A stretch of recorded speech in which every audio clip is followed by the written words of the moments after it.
আসসালামু আলাইকুম মোৰ মৰমৰ বন্ধু বান্ধৱীসকল।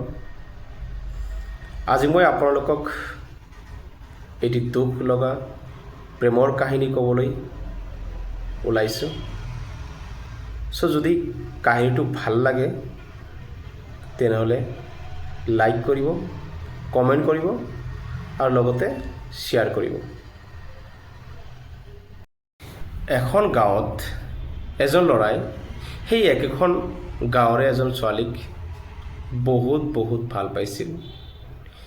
কিন্তু সিহঁতৰ ভাল পোৱাক সেই ল'ৰাজনৰ পৰিয়ালে, ল'ৰাজনৰ বংশই কেতিয়াও মানি ল'ব পৰা নাছিল, কাৰণ ছোৱালীজনী অন্ধ আছিল।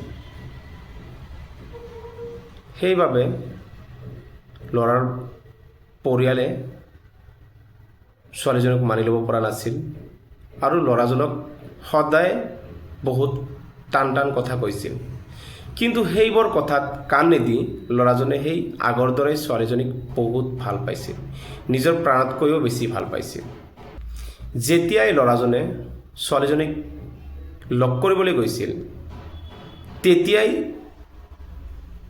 ছোৱালীজনীয়ে ল'ৰাজনক এটা কথাকে কৈছিল বাৰে বাৰে, যে তুমি মোক কিয় ইমান ভাল পাই পেলাইছা? মোৰ মাজত এনেকুৱা কি বস্তু আছে যাৰ বাবে তুমি মোক ইমান ভাল পাইছা?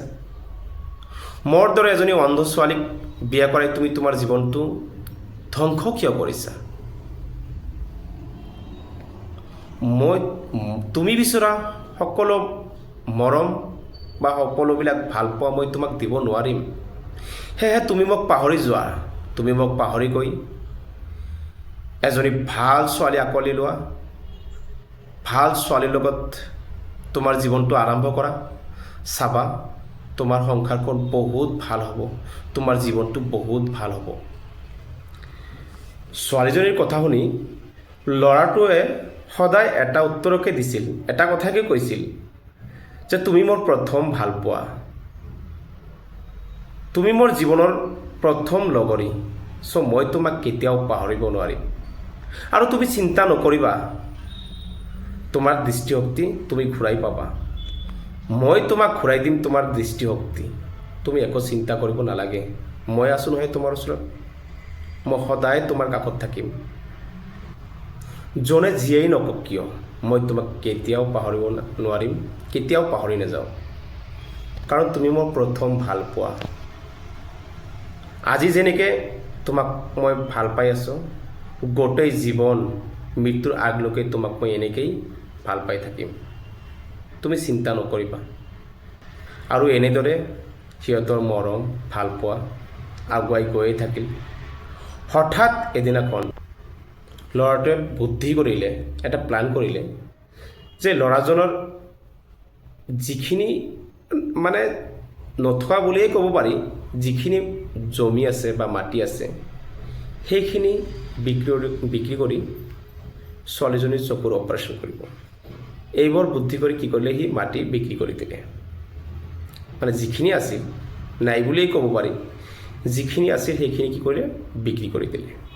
বিক্ৰী কৰি ছোৱালীজনীৰ চকু অপাৰেশ্যন কৰিবলৈ চহৰলৈ গুচি গ'ল। চহৰত গৈ সেই ল'ৰাজনে নিজৰ চকু তেওঁৰ প্ৰেয়সীক, ভাল পোৱা ছোৱালীজনীক দান কৰি দিলে আৰু ভালে ছোৱালীজনীৰ চকু অপাৰেশ্যন কৰিলে। অপাৰেশ্যন কৰাৰ পিছত ছোৱালীজনী সুস্থ হ'ল, সকলো বস্তু ভালকৈ চাব পৰা হ'ল। এনেতে ল'ৰাজনে ভগৱানক এবাৰ প্ৰাৰ্থনা কৰিলে। প্ৰাৰ্থনা কৰি আনন্দ মনেৰে, হাঁহিৰে ছোৱালীজনীৰ সন্মুখত গ'লে। যোৱাৰ পিছত ছোৱালীজনীয়ে একে লেঠাৰিয়ে ল'ৰাজনৰ মুখৰ ফালে চাই থাকিল আৰু মনে মনে ক'লে, যে এইজনে সেইজন ল'ৰানে, যাক মই ইমান ভাল পাওঁ, যিয়ে মোক ইমান ভাল পায়, নিজৰ জীৱনতকৈও বেছি ভাল পায়, এইজনে সেইজন ল'ৰানে? এনেকৈ মনে মনে ভাবি থাকিল।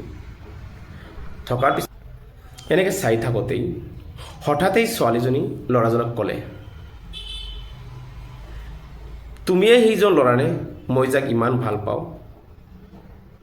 ল'ৰাজনে ক'লে অঁ ময়ে হয়।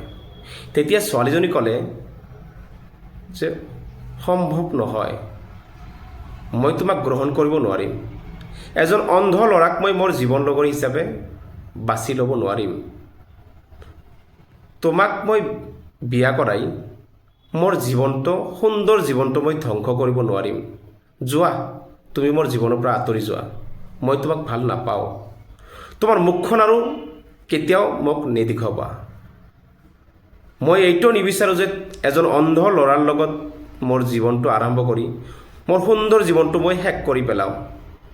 সেইবাবে তোমাক মই কৈছোঁ, তুমি মোৰ জীৱনৰ পৰা আঁতৰি যোৱা। মই তোমাক মোৰ জীৱন লগৰ হিচাপে আঁকোৱালি ল'ব নোৱাৰিম। মই এজন অন্ধ ল'ৰাৰ লগত মোৰ জীৱনটো আৰম্ভ কৰিব নোৱাৰিম। তুমি মোক পাহৰি যোৱা।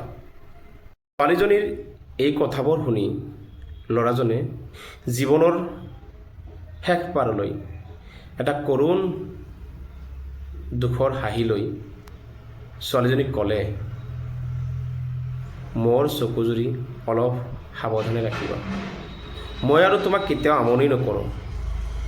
মই তোমাৰ জীৱনৰ পৰা গোটেই জীৱনৰ বাবে আঁতৰি গৈ আছোঁ। মই আৰু কেতিয়াও তোমাৰ কাষলৈ নাহোঁ। এনেকৈ কৈ হুক হুকাই কান্দি কান্দি আঁতৰি যাবলৈ ধৰিলে আৰু ক'লে, মই তোমাক বহুত ভাল পাওঁ। হে মোৰ প্ৰথম ভালপোৱা, হে মোৰ প্ৰিয়া, তুমি য'তেই নাথাকা কিয় সুখত থাকিবা, ভালেই থাকিবা। তোমাক মই বহুত বহুত মিছ কৰিম। আৰু আজি যেনেকৈ ভাল পাইছোঁ, গোটেই জীৱন এনেকেই ভাল পায়ে থাকিম। মই ভগৱানৰ ওচৰত প্ৰাৰ্থনা কৰোঁ, তুমি যাতে সদায় সুখত থাকা। আজি মই অন্ধভাৱে তুমি মোক এৰি থৈ গুচি গ'লা, তাতে মোক দুখ নাই, কষ্ট নাই। কিন্তু মই সদায় ভগৱানৰ ওচৰত মই এটাই প্ৰাৰ্থনা কৰিম, ভগৱানে যাতে তোমাক সদায় সুখত ৰাখে আৰু ভালে ৰাখে। শেষবাৰৰ বাবে কৈছোঁ, মই তোমাক বহুত ভাল পাওঁ। I love you. কাহিনীটো শুনি আপোনালোকৰ কেনেকুৱা লাগিল কমেণ্ট কৰি জনাব। যদি ভাল লাগে তেনেহ'লে লাইক কৰিব, কমেণ্ট কৰিব আৰু লগতে শ্বেয়াৰ কৰিব। আৰু এই কাহিনীৰ পৰা আপোনালোকে কি বুজি পালে সেইটো নিশ্চয় কমেণ্ট কৰি জনাব।